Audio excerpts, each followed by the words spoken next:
So where does this incredibly loaded question come from? Well, nobody likes critical hits, of course, but can anything be done about them? Well, this is a policy thing, but even if you get past the policy thing, it should lead to you asking yourself about the place these have in the metagame. So, this originated when we were trying to figure out the rule set for the early days of Black and White. Should we strictly follow in-game mechanics? And this is also related to a recent video I made about Freeze Clause, because Freeze Clause is not enforceable on the carts at all. Yes, there's a Pokemon Stadium with Freeze Clause, but that is very selective application, because you can also use that logic for, oh, well, we have preferential sleep talk mechanics for Gen 3 in Coliseum and XD, so why don't we use those?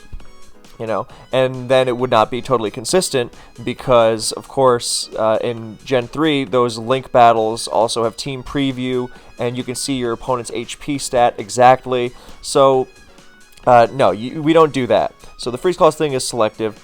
And Freeze Clause, Sleep Clause, whether you think we should keep them or not, then those are breaking cartridge mechanics, because we do simulate link battles between two main cart games. So, you know, Red, Blue, Yellow, Gold, Silver, Crystal, Ruby, Sapphire, Emerald, Fire, Red, Leaf, Green, all those.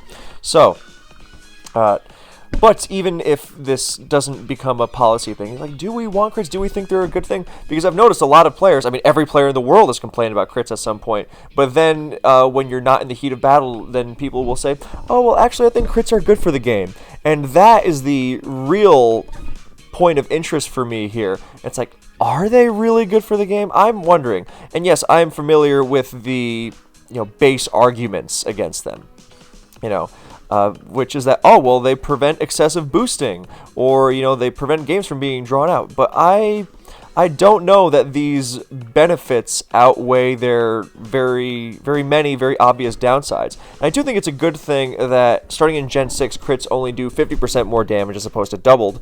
And I do think that it's good in Gen 7, the crit rate got lowered from 1/16th to 1/24th.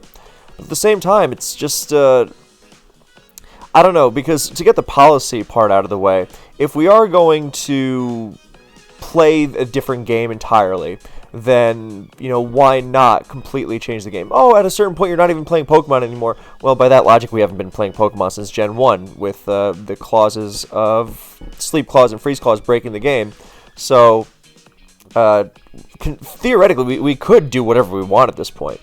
And because we have no real relation to the way the game is played on the sim or on cart anymore anyway. Not that that was ever really a concern. So we're already playing it this way. Why not make it as competitive as possible? Because our goal is to make a competitive game, right?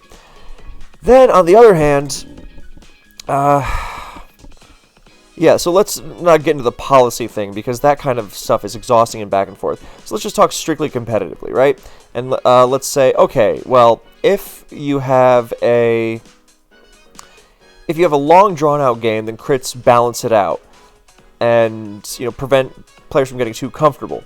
Now I don't necessarily know that a long game is bad, but when you look at the arguments in this old thread, which I have linked in the pinned comment if you want to read it at your leisure, then nobody is really going to use crits to deal with setup sweepers unless they have no other recourse, at which point it could very strongly be argued, well, shouldn't you just lose if your only hope is to crit this Pokemon?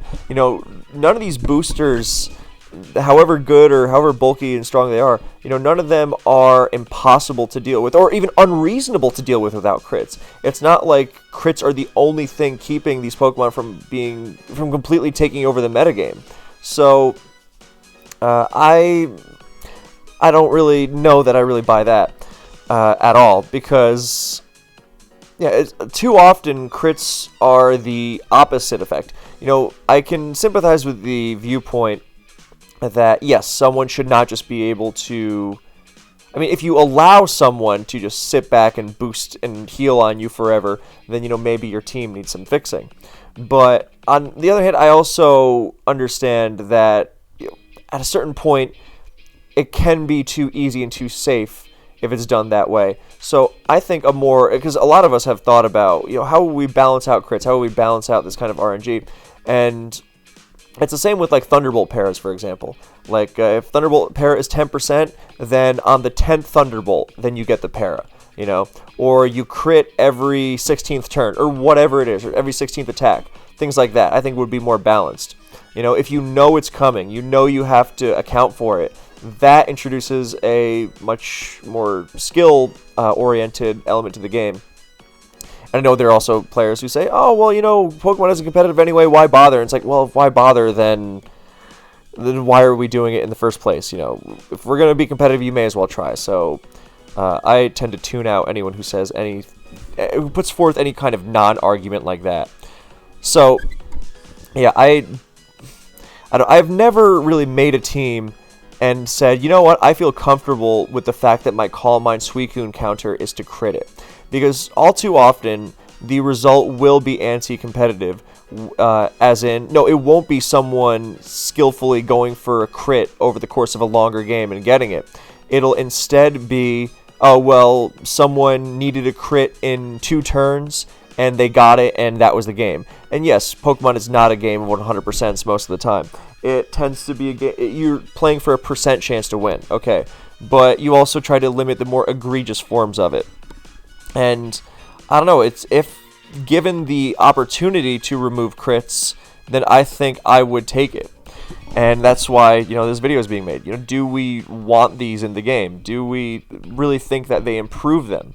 Because it reminds me of arguments about Scald. Because Scald, I always have to bring it up, obviously, but I remember when Scald was really being complained about by the best X, Y, and ORS players around. There were days and days and days of these players complaining about how Scald ruins the game over and over. And then as soon as the Scald thread came around, like, hey, maybe we should do something about this move, those same players completely about-faced, actually, I think it's a good tool for breaking through bulkier teams. It's like, well, every broken thing is a good tool for dealing with something. That doesn't make it healthy. And I feel like now, obviously, crits are more extreme. This is such a fundamental changing of how the game is played that I am not equating it to someone flip-flopping on a ban. Because, yes, we have changed mechanics before, removing Acid Rain in DPP, just because, it breaks the game, so I guess we just won't implement it. It's like, for all we know, that was intentional. But I guess the Cherrim cast form part wasn't. But that, you could just ban Cherrim and cast form. Who cares? So I don't know, I feel like I don't know anything about other games, but I know players have said in the past, hey, other games have no qualms about really bringing the game down to the bare bones to make it more competitive. And if you have watched my videos before, I am all about things that emphasize the more competitive aspect of this game. Like good team building and good playing, and not necessarily spamming broken Pokemon for the end result. Obviously, the most competitively minded thing to do is to spam the broken Pokemon, because they give you a higher chance of winning. But it's the fact that those broken Pokemon are allowed to exist that I'm taking the issue with. So, yeah, and with if we are going to have these mechanics altering changes to our game, I see no reason why we can't stop. Some invisible line in the sand that says, oh, we can get rid of freeze and sleep because they're game breaking, but not crits because they might crit a Calm Minder that you struggle to deal with otherwise. It's like, what? How many times I've seen someone unironically, like completely, I use the word unironically way too much. Someone rely on freezes to counter Calm Minder or Uniclus. Like, genuinely, like, oh, my team is bad against Calm Minder or Uniclus, so all I have to do is freeze it, and then I'm fine.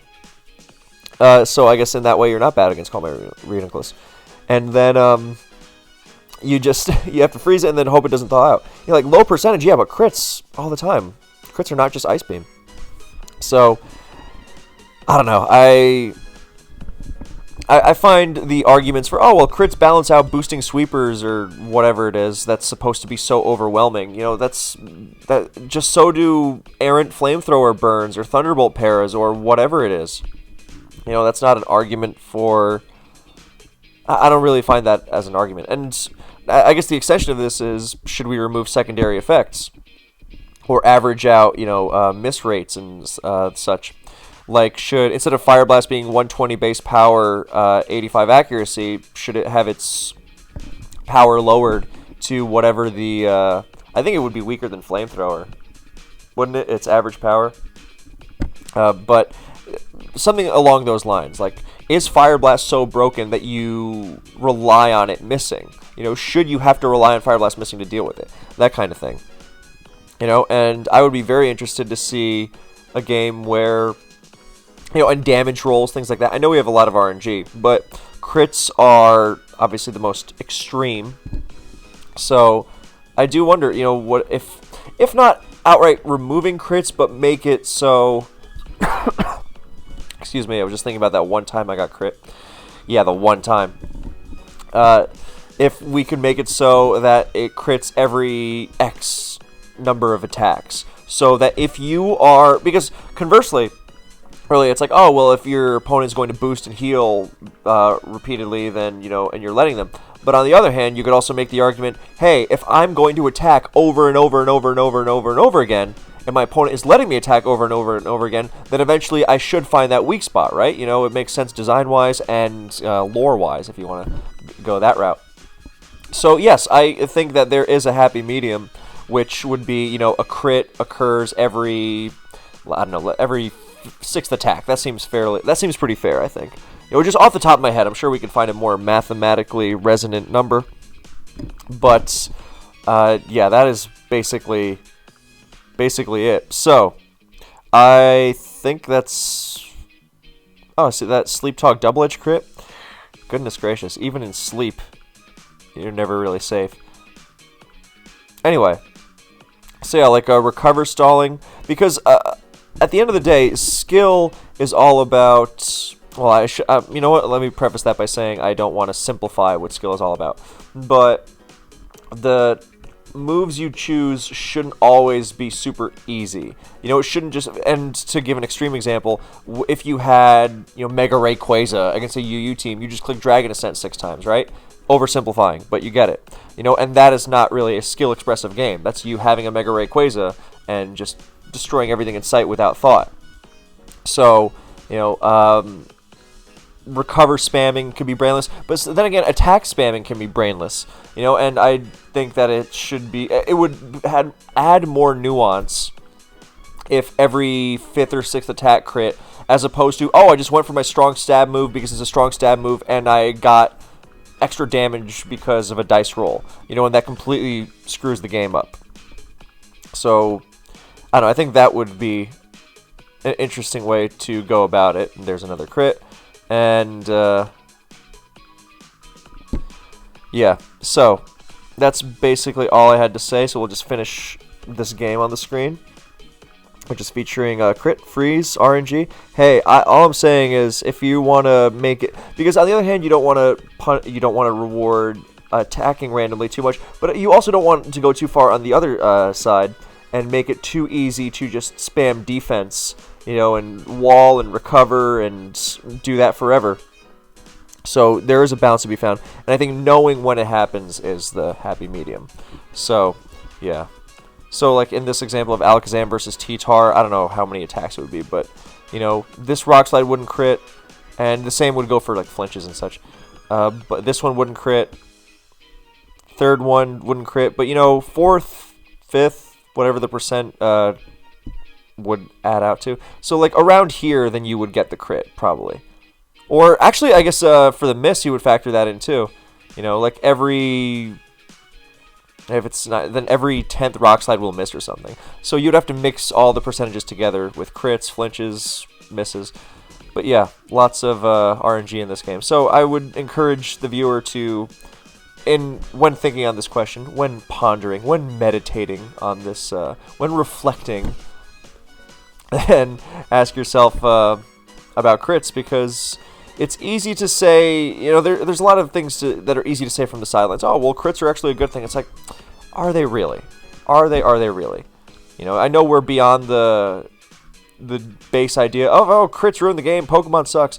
But, it's obviously not going to be ideal, but we can make it better. And if we are going to edit the game, and that's another debate. Are we going to edit the game because we're already so insular, relatively insular. I know it's very popular, but all things considered, it is more on the insular side.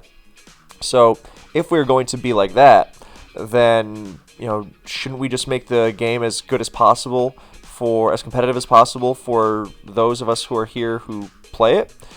I don't know, lots to think about. So thank you for watching. I hope you enjoyed, and I will see you in the next one.